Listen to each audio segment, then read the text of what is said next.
Hello everybody. कैसे हो आप सभी लोग? आई होप आप सभी लोग अच्छे होंगे। मैं भी ठीक हूँ। और आपको पता है कि मेरे साथ क्या हुआ है। आई नो बताने की जरूरत नहीं है, बट वो क्यों हुआ, कैसे हुआ, ये आपको नहीं पता, राइट? और सच बता रही हूँ, मैं इस टाइम बिल्कुल नहीं हूँ कि मैं आपको ये चीज बता सकूं, बट मैंने खुद से प्रॉमिस किया है, मैंने खुद को स्ट्रांग बनाया है और पहले से ज्यादा स्ट्रांग बनने की मैं कोशिश कर रही हूँ। क्योंकि मेरे पापा ने कभी मुझे ये नहीं बोला कि भावना तू कमजोर बन। हमेशा मुझे स्ट्रांग बनाया, हमेशा मुझे मेरे हाल पे छोड़ दिया।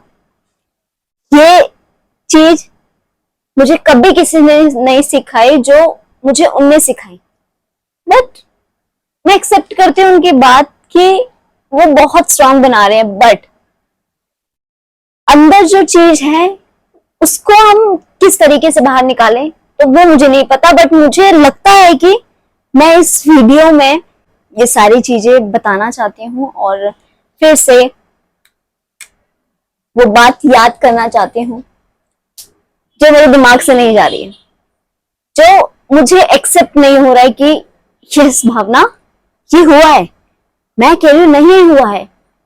कौन है पागल जो बोल रहा है कि ऐसा हुआ है? उनको तो कुछ हो ही नहीं सकता, और इतनी जल्दी तो बिल्कुल नहीं। सो रोना नहीं है, बट ओके। मेरी जीने की उम्मीद वो सब गायब हो चुकी है। मेरा हंसना खेलना वो सिर्फ एक दिखावा बन चुका है। मैं हंसती हूँ तो सामने वाले के लिए, मैं रोती हूँ तो खुद के लिए। और मतलब ऐसा लाइफ में बार बार नहीं होता, लेकिन मेरे साथ होता है। आई फील कि ये मेरे साथ ही होता है, किसी के साथ नहीं होता।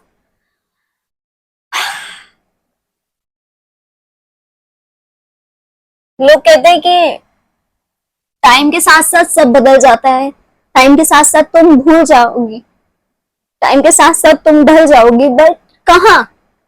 मैं अभी तक नहीं ढली। टाइम के साथ साथ सब ठीक नहीं होता, कभी कभी सब खराब हो जाता है। ये टाइम सिखाता है कि जीने से अच्छा मर जाना चाहिए। आप सभी को पता है, और मैं सच बता रही हूँ, मैं किसी के लिए नहीं, मैं अपने फेक फैंस के लिए नहीं, मैं अपने रियल फैंस के लिए ये वीडियो बना रही हूँ। मैं उनको बताना चाहती हूँ कि ये हुआ क्यों, ये हुआ कैसे। क्योंकि बहुत से मेरी फैमिली बहुत परेशान हो रही थी। Instagram family, YouTube family, Facebook family, सब परेशान हो रहे थे कि ऐसा क्या हुआ दीदी अचानक से कि ये खबर सुनने को मिली।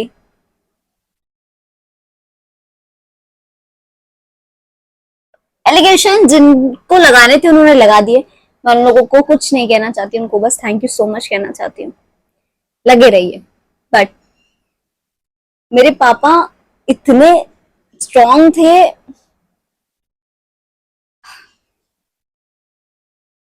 फिर कैसे उन्होंने हार मान ली?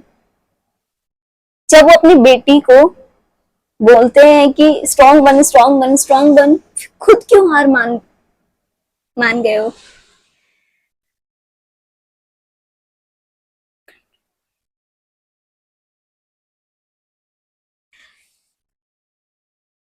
एक बार मतलब स्टार्टिंग से मेरे पापा को शुगर और बीपी था, और कुछ ऐसा हुआ हमारे साथ जिससे बहुत चीजें चेंज हो गई, है ना? और बच्चों की टेंशन सबको होती है, वैसे ही मेरे पापा को भी थी। बहुत टेंशन हुई, उस वजह से वो काफी वीक हो गए। ये 3 साल पुरानी बात है। 3 साल पहले कुछ ऐसा हुआ था, बहुत बड़ा चीज हुई थी जो मैं अब शेयर नहीं करना चाहती, कुछ पर्सनल रखना चाहती हूँ अंदर। तो पापा को बहुत टेंशन हुई और बहुत ऐसा बिल्कुल पतले हो गए, वो दुबले पतले हो गए, बिल्कुल कमजोर हो गए। और वो पता नहीं क्या सोच रहे थे कि कैसे होगा, क्या होगा, ब्ला ब्ला ब्ला ब्ला, है ना। बट उस टाइम मैं बहुत स्ट्रांग थी और मैंने बहुत चीजों का हैंडल किया है। तो तभी मेरे पापा कहते थे शेर है, ये बोलेगी नहीं दहाड़ेगी। तो उसके बाद फिर पापा को बीपी शुगर तो था ही था, शुगर का ट्रीटमेंट चलता था, दवाइयां खाते थे। और पापा ड्यूटी गए, ड्यूटी जैसे ड्यूटी काम वाम कर रहे हैं और बाहर जैसे ही निकल रहे हैं ना, उनकी वहां पे तबीयत खराब हो गई।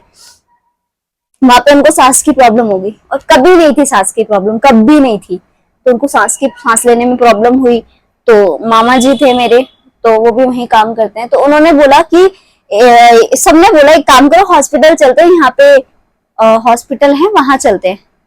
मेरी मामा भी बाहर गई है, तो मैं उनके सामने नहीं रो सकती, के सामने मैं स्ट्रॉन्ग। आई होप आप तक ये आवाज जा रही है। सो मेरी मम्मा आ गई थी, और उनके सामने मैं बिल्कुल नहीं कुछ रिएक्ट नहीं कर सकती, क्योंकि मैं स्ट्रांग हूँ। उनको हुआ कुछ, सांस लेने में प्रॉब्लम हुआ, तो सबने बोला कि यहाँ पे पटेल चेस्ट पे हॉस्पिटल है बड़ा प्राइवेट, वहां पे दिखा देते हैं और चलो। तो नहीं, कहने लगे नहीं, मुझे नहीं जाना कहीं भी, मुझे सीधा घर जाना है, और मैं जहां भी ले जाएंगे मेरे बच्चे मुझे ले जाएंगे। ठीक है, बहुत फोर्स किया सबने, बट नहीं माने वो। और फिर ऑटो किया, मामा साथ में आए, और फिर ऑटो करके यहाँ पे आए। तो हम भागे भागे गए, हम बाहर, हमारे हॉस्पिटल है यहाँ पे, तो वहां पे गए हम। हमने कहा नहीं, घर पे नहीं जाना पापा, सीधा हॉस्पिटल जाना है। तो हम बाहर खड़े रहे, और मामा ऑटो लेके आ गए वहां पे हॉस्पिटल में। तो उसके बाद हमने हॉस्पिटल में दिखाया, तो उन्होंने बोला कि अटैक है। सच बता रही हूँ, मैं इतना शॉक्ड हुई, मैंने कहा अटैक, हमें लगा वो झूठ बोल रहे। मैंने कहा यार इनको पता नहीं है, अटैक आज तक कभी हुआ नहीं ना, चेस्ट में पेन हुआ ना हार्ट में पेन हुआ, कुछ भी नहीं हुआ, तो ये अटैक कैसे आ सकता है। अब ये नहीं पता था कि साइलेंट अटैक भी होता है। तो उन्हें बहुत सारी ढेर सारी दवाइयां खिलाई, और उन्हें बोला कि यहाँ पे हार्ट का तो नहीं है, लेकिन हम आपको रेफर कर रहे हैं हॉस्पिटल, दूसरे हॉस्पिटल में।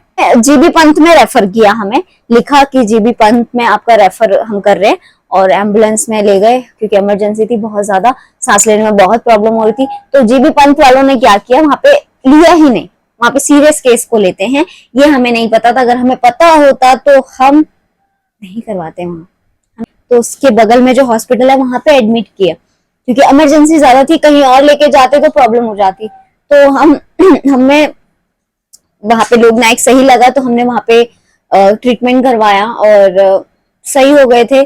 एक दिन पूरा मतलब सांस लेने में प्रॉब्लम हुई, ऑक्सीजन लगा हुआ था। सेकंड डे वो थोड़ा सा बेटर थे, सांस ले रहे थे। और फिर रिपोर्ट में क्या निकला, रिपोर्ट में मतलब जब पूरा बॉडी टेस्ट हुआ ना, तो रिपोर्ट में आया कि फेफड़े डैमेज हो गए। और हम सारे इतनी, मैं इतनी गंदी तरीके से रो रही, दीदी इतनी गंदी तरीके से रो रही, भाई इतना गंदी तरीके से रो रहा। मम्मी को हमने बताया ही नहीं, मम्मी को इस बात की टेंशन थी कि हॉस्पिटल में क्या हो रहा है ना। तो हमने कुछ ये चीजें बताई नहीं, और फिर बहुत ज्यादा मैं सदमे में आ गई, दीदी अब क्या होगा, क्योंकि इसका तो कोई ट्रीटमेंट होता भी नहीं है। फेफड़े डैमेज होना मतलब बहुत बड़ी बात है। और हम कंटिन्यू रोए जा रहे, रोए जा रहे, रोए जा रहे, सारे आ गए वहां पे, और बोलने मतलब बोल रहे कि अब कुछ नहीं हो सकता, ब्ला ब्ला ब्ला, बहुत सारी ढेर सारी बातें करने लगे। मैं भगवान से हाथ जोड़ रही हूँ कि प्लीज भगवान कुछ तो ऐसा हो जाए कि पलट जाए, सब कुछ झूठ हो जाए। और मैं कंटिन्यू प्रे कर रही हूँ। हनुमान जी को मैं बहुत ज्यादा मानती हूँ, मैं अपने गुरु मानती हूँ उनको, और उनसे मैंने बहुत प्रे किया कि अगर मैंने सच्चे मन से तुम्हारी भक्ति की हो ना भगवान, तो प्लीज ये पलट जाए, ये रिपोर्ट झूठी हो जाए। उन्होंने एक दिन बाद दोबारा टेस्ट किया, तो उस टेस्ट में नॉर्मल आया। मैं बहुत डर गई थी, और जब मैंने सुना ना कि सब कुछ पलट गया, तो अंदर से ऐसा था कि हाँ भगवान होते हैं, देते हैं वो साथ। क्योंकि रिपोर्ट का पलटना बहुत बड़ी बात है। डॉक्टर झूठ नहीं है, रिपोर्ट झूठ नहीं बोलती है, लेकिन फिर डॉक्टर ने बोला कि वो इसलिए हुआ था क्योंकि उनके जो ऑक्सीजन था वो फेफड़ों में भर गई थी, जिस वजह से फेफड़े क्लियर नहीं आए, इस वजह से हमें लगा वो डैमेज हो गए। और हमने दोबारा चेक किया तो वो नॉर्मल था, कि फेफड़े में कुछ नहीं हुआ। तो सारा टेस्ट हुआ, उन्होंने बोला कोई इशू नहीं है, बस शुगर का प्रॉब्लम है और इनका हार्ट का हमें लग रहा है। तो उन्होंने बोला जीबी पंत में आपको रेफर करते हैं, देन उसके बाद आप वहां पे ट्रीटमेंट करवाओ। और उन्होंने हमें जीबी पंत में, मतलब आपने देखा होगा कि इतने टाइम तक मैं रात रात को रील डालती थी, है ना, तो जब हम उनके साथ थी तो 10 से 15 दिन या 2 हफ्ते हम हॉस्पिटल में रहे उस वाले में। देन उसके बाद रेफर किया और जीबी पंत में रेफर किया। तो वहां पे हमें सबने बोला था कि बहुत अच्छा हॉस्पिटल है, टॉप का हॉस्पिटल है हार्ट का, और स्पेशल हार्ट का है वहां पे, और कोई नहीं देखा जाता। और मैंने काफी सुना था जीबी पंत, तो हमें ये था कि बस वहां पे किसी तरीके से अपना लिंक निकलवाना है, और क्योंकि बिना लिंक के वहां पे काम नहीं हो सकता। तो हमारे हैं कोई भैया, तो उनसे हमने बात करी। देन उसके बाद वहां पे हुआ, वहां पे फिर चीजें हुआ, डॉक्टर्स को दिखाया तो उन्होंने इको किया। इको में निकला कि 29% पापा का हार्ट जो है वो वर्क कर रहा है, 29%।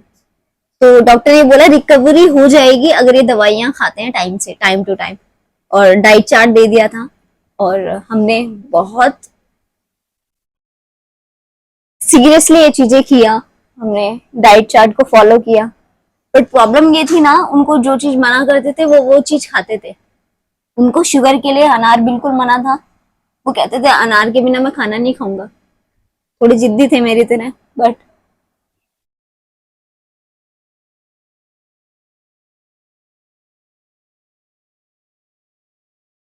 ओके। और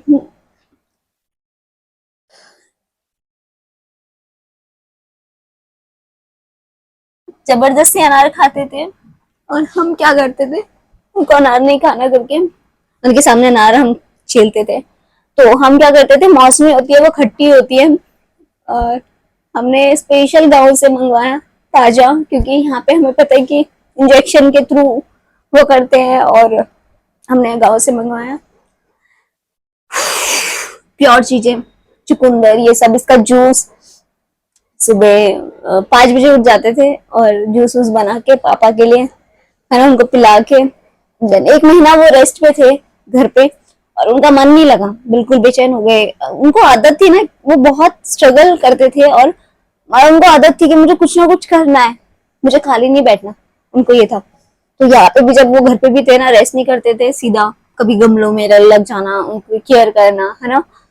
तो हमें नहीं पता था कि वो दोबारा जाएंगे काम पे।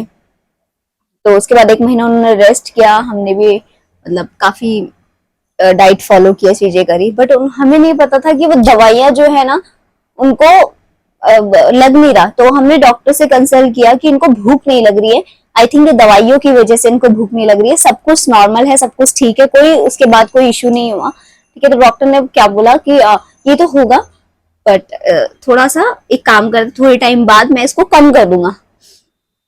तो थोड़े टाइम बाद, 1 महीने बाद, तो उन्होंने क्या बोला कि मुझे अब जाना है ऑफिस, मैं जाऊंगा, मैं काम पे जाऊंगा, मैं इसे छोड़ नहीं सकता, ऐसा वैसा, मैं काफी टाइम पहले से ये कर रहा हूँ काम, और मैं एकदम से नहीं छोड़ सकता जब तक मेरा लड़का नहीं लग जाता, तो तब तक मैं नहीं छोड़ूंगा। तो ये स्टेटमेंट था उनका। और ने